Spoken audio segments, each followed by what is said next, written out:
Hello friends. Postural dizziness यानी बैठे से उठने में चक्कर आने की प्रॉब्लम काफ़ी लोगों को होती है। ज़्यादातर जब लोगों का ब्लड प्रेशर कम होता है, बॉडी में पानी की कमी होती है, नमक की कमी होती है, तो ऐसे सिचुएशंस में जब व्यक्ति बैठे से उठता है तो व्यक्ति को चक्कर आने लगते हैं और ये कुछ सेकंड्स तक होता है। किसी किसी व्यक्ति में ज़्यादा देर भी चल सकता है, बेहोशी भी हो सकती है। किसी किसी व्यक्ति में बहुत ज़्यादा रिस्पॉन्स हार्ट रेट का भी हो सकता है।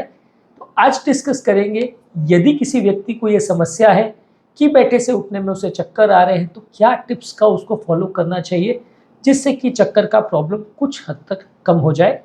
टॉपिक पर जाने से पहले जो लोग हमारे चैनल पर नए हैं उन्हें रिक्वेस्ट करूँगा कि चैनल को सब्सक्राइब करें, वीडियोज़ को लाइक और शेयर करें। चक्कर का प्रॉब्लम बैठे से उठने में ज़्यादातर जो होता है वो ब्लड प्रेशर के फ्लक्चुएशन की वजह से होता है। नॉर्मली जब हम लेटते हैं तो हमारा ब्लड प्रेशर ग्रेविटेशनल फोर्स की वजह से पाँव का जो ब्लड हार्ट की तरफ जाता है उसकी वजह से मेंटेन रहता है।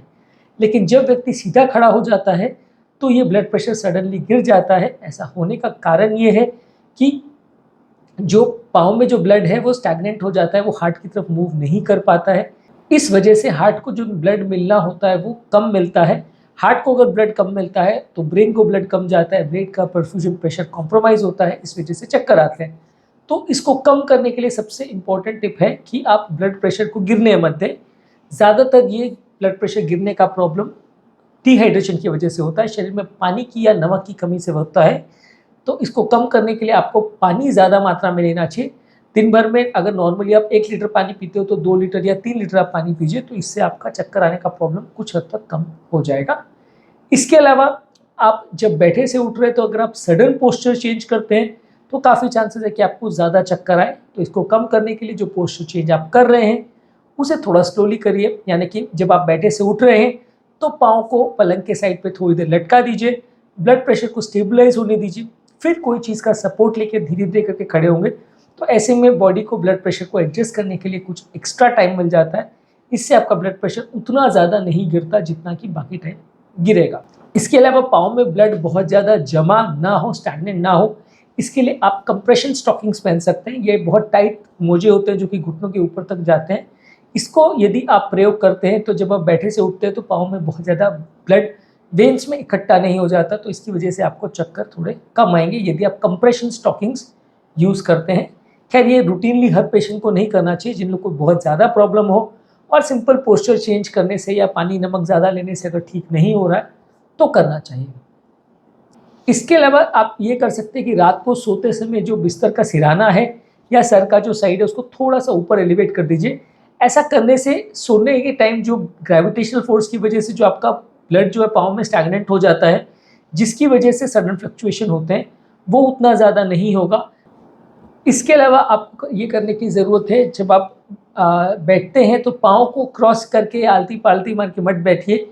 ऐसा करने से एक पाँव की नस जो है दूसरे को कंप्रेस करती है, एक पाँव का वेट से दूसरे पाँव को कंप्रेशन होता है, तो इसकी वजह से आपके पाँव की जो नसें हैं वो फूल जाती हैं, उनमें ब्लड स्टैग्नेंट हो जाता है। तो इसलिए जब आप खड़े उठते हैं सडनली तो पाँव में ब्लड ज़्यादा भर जाता है और आपको चक्कर ज़्यादा आते हैं।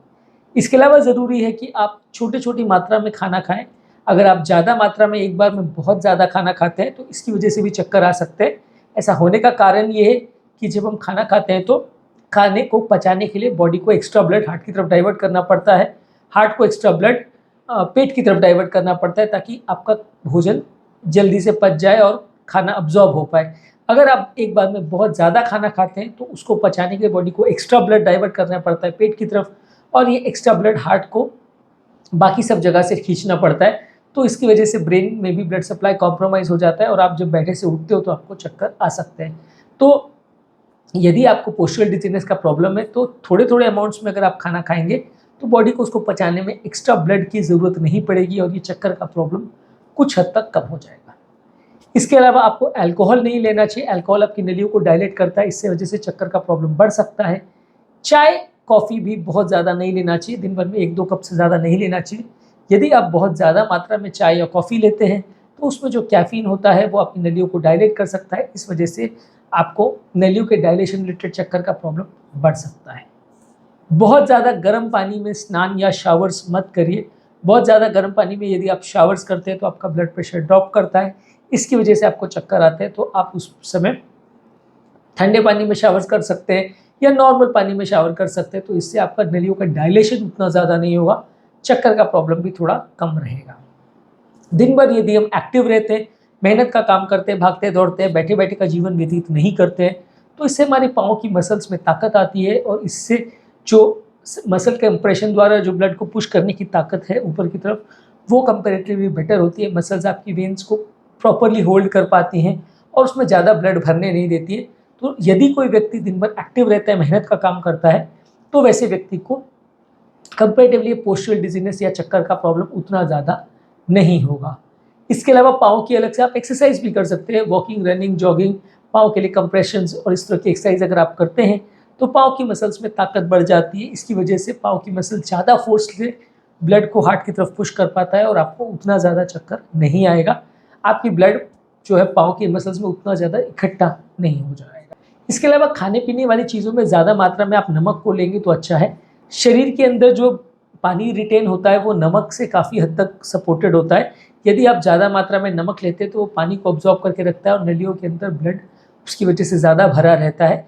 यदि शरीर में नमक की कमी होगी तो शरीर का या ब्लड वेसल्स का ऑस्मोटिक प्रेशर कम हो जाएगा और पानी ज़्यादातर पेशाब में निकल जाएगा। तो ये ज़्यादा नमक लेने से आपकी नलियों में ब्लड ज़्यादा रहेगा, पानी ज़्यादा रहेगा और इसकी वजह से नलिया का ओवरऑल जो डिहाइड्रेशन का चांसेस है वो कंपैरेटिवली कम होगा।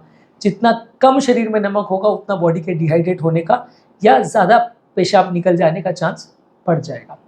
इसके अलावा बॉडी को थोड़ा कोल्ड रखिए, ठंडा रखिए, ठंडे एनवायरनमेंट में ज़्यादा रहिए। ठंडे वातावरण में अगर आप रहते हैं तो शरीर की नलियाँ थोड़ी वैसोकंस्ट्रिक्ट या सिकुड़ जाती है। इसकी वजह से ब्लड प्रेशर उतना ज़्यादा ड्रॉप नहीं होता और बहुत ज़्यादा ओवर हीटिंग की वजह से जो नलियों का डायलेशन होता है वो चीज़ से आप बच सकते हो। नलियाँ अगर डायलेट होंगी तो ये चक्कर वाला प्रॉब्लम बढ़ेगा, नलियाँ अगर कंस्ट्रिक्ट होगी तो चक्कर वाला प्रॉब्लम कम होगा। इसके अलावा आप कुछ सपोर्टिव फुटवेयर पहन सकते हैं, कुछ सपोर्टिव शूज़ जिसमें अच्छा पाँव को सपोर्ट मिलेगा। ये आपके पाँव की सर्कुलेशन को प्रॉपर्ली मेंटेन करता है और ख़ासकर उन लोगों के लिए जिनको चलने फिरने पर चक्कर होते हैं, ये जूते पहनने से आपको फ़ायदा मिलेगा। इसके अलावा सांस लेते समय भी थोड़ा ध्यान रखिए। धीरे धीरे और गहरी गहरी यदि आप सांसें लेते हो तो इससे आपका चक्कर आने का प्रॉब्लम कुछ हद तक कम होगा। जल्दी जल्दी और शैलो ब्रीदिंग अगर आप करते हो तो आपको चक्कर आने का प्रॉब्लम ज़्यादा होगा। तो यदि आपको बैठे से उठने में चक्कर आ रहे हैं तो धीरे धीरे गहरी गहरी सांस लीजिए। इसके अलावा अगर आपको बहुत ज़्यादा प्रॉब्लम है तो हेल्थ केयर एक्सपर्ट या हेल्थ केयर प्रोवाइडर को आप मिल सकते हो, उसके साथ डिस्कस कर सकते हो। वो कोई पर्टिकुलर बीमारी की वजह से अगर ऐसा हो रहा है तो आपकी बेटर मदद कर पाएगा और बीमारी को सॉर्ट आउट कर पाएगा। शरीर के सारे इलेक्ट्रोलाइट्स को चेक करिए, सोडियम, पोटाशियम, मैग्नीशियम, ये सारे इलेक्ट्रोलाइट्स का ब्लड प्रेशर को मेंटेन करने में काफ़ी इंपॉर्टेंट रोल होता है। तो इस पर फोकस करिए। इसमें से कोई इलेक्ट्रोलाइट्स की कमी अगर हो रही है तो चक्कर का प्रॉब्लम बढ़ सकता है, तो इस पर थोड़ा ध्यान दीजिए, उनको प्रॉपरली मेंटेन करिए। रात को सोते समय अल्कोहल मत पीजिए। यदि आपको सुबह उठते ही सबसे पहले अगर चक्कर आते हैं तो रात को सोने से पहले अल्कोहल मत पीजिए। इससे आपकी नलियाँ रात को डायलेट हो जाती है, ब्लड पाँव में भर जाता है। जब आप सुबह सो के उठते हो तो आपको सडनली चक्कर आते हैं और आपका ब्लड प्रेशर सडनली ड्रॉप हो जाता है। तो अल्कोहल रात को मत लीजिए। और स्नैक्स वगैरह भी आप जो ले रहे हैं वो भी बहुत ज़्यादा ऑयली या जंक नहीं होना चाहिए। नट्स, फ्रूट, सीड्स या सब्जियां, इस तरह की चीज़ों को अगर आप स्नैक के फॉर्म में लेते हो तो वो ज़्यादा हेल्दी है। इससे आपका ब्लड प्रेशर वेरिएशन उतना ज़्यादा नहीं होगा, नलियों में इन्फ्लेमेशन या सूजन उतना ज़्यादा नहीं होगा। तो हेल्दी स्नैक्स को लीजिए तो ज़्यादा अच्छा है। रात को सोने से पहले बहुत हेवी खाना मत खाइए। रात को सोने से पहले यदि आप बहुत हेवी खाना खाते हो उसके बाद अगर आप सोने को जाते हो तो काफ़ी चांसेस है कि आपका दर्द का प्रॉब्लम, चक्कर का प्रॉब्लम बहुत ज़्यादा होगा। तो आप रात को सोने से पहले थोड़ा सा कोशिश करिए कि आप लाइट खाना खाइए और बेटर ये होगा कि सोने से 3-4 घंटे से पहले ही खाना खाएं, उसके बाद कुछ ना खाएं। एटलीस्ट 2-3 घंटे का ब्रेक रखेंगे तो अच्छा है। इसके अलावा यदि आपको ऐसी कोई मेडिसिन चल रही है जिससे चक्कर आ सकते हैं तो उसके बारे में अपने डॉक्टर के साथ डिस्कस करिए। जो बीपी कम करने वाली दवाएं हैं, नलियों को डायलेट करने वाली दवाएं हैं, हृदय गति को कम करने वाली दवाएं हैं और यूरिन बढ़ाने वाली दवाएं हैं, ये सारी दवाएं आपको चक्कर करवा सकती हैं। तो अगर आपको ऐसी कोई दवा चल रही है जिसकी वजह से चक्कर आ सकता है तो डॉक्टर के साथ डिस्कस करिए। दवाओं के डोजेस को कम करने से और ब्लड प्रेशर बढ़ाने के लिए नमक और पानी ज़्यादा लेने से आपको प्रॉब्लम कम आएगी। इसके अलावा आप पेस्ट ब्रीदिंग कर सकते हैं, यानी गहरी सांस लीजिए, सांस को रोकिए और फिर धीरे धीरे करके सांस को छोड़िए। इसको पेस्ट ब्रीदिंग बोलते हैं। इसका मतलब ये है कि धीरे धीरे सांस लीजिए और 4 तक गिनती गिनिए, 1, 2, 3, 4 उसके बाद सांस को रोक लीजिए 4 गिनते, उसके बाद गिनिए और उसके बाद 4 सांस को छोड़ते समय फिर 4 तक गिनती गिनिए। तो ये अगर आप मेंटेन कर पाते हैं, मतलब एक तरह का स्लो ब्रीदिंग का साइकिल है जिसमें आप धीरे धीरे सांस लेते हैं, सांस को रोकते हैं और फिर धीरे धीरे सांस को छोड़ते हैं। इसको पेस्ट ब्रीदिंग साइकिल बोलते हैं। यदि आप ऐसा कर सकते हैं तो इससे भी आपको थोड़ा सा इस चक्कर के प्रॉब्लम में बेटर लगेगा, अच्छा लगेगा। इसके अलावा कोई भी मेहनत का काम करने से पहले बहुत हैवी खाना मत खाइए। इसमें भी वही कॉन्सेप्ट लागू होता है कि यदि आप बहुत मेहनत का काम करने से पहले बहुत हैवी खाना खा लेते हैं तो सारा ब्लड आपके पेट की तरफ डाइवर्ट हो जाता है। जब भी आप कोई मेहनत का काम करते हैं तो आपको चक्कर ज़्यादा आते हैं। तो कोई भी मेहनत का काम करने से पहले, भागने दौड़ने का या ऑफिस वर्क करने से पहले बहुत ज़्यादा हैवी खाना मत खाइए। तो आज के टॉपिक में हमने कुछ पॉइंट्स पर बात करी जो पोस्चरल डिजीनेस वाले पेशेंट्स या बैठे से उठने में चक्कर आने वाले पेशेंट्स के लिए उपयोगी हैं।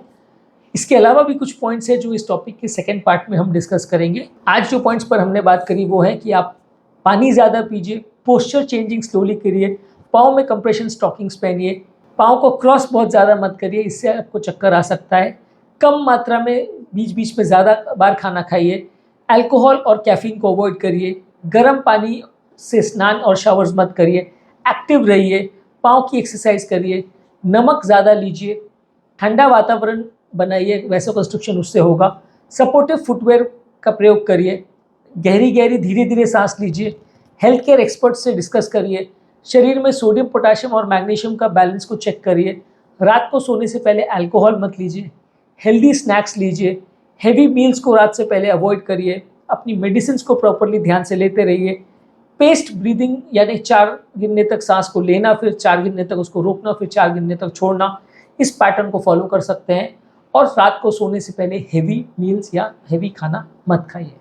तो आज के टॉपिक में हमने पोस्चरल डिजीनेस या बैठे से उठने में चक्कर आने वाले प्रॉब्लम के लिए कुछ टिप्स पर बात करी। इसके अलावा कुछ टिप्स हम सेकेंड वीडियो में इस पर डिस्कशन करेंगे। जो लोग हमारे चैनल पर नए हैं, टॉपिक एंड करने से पहले उन्हें रिक्वेस्ट करूँगा कि चैनल को सब्सक्राइब करें, वीडियोज़ को लाइक और शेयर करें ताकि चैनल के कंटेंट से ज़्यादा लोगों की मदद हो पाए।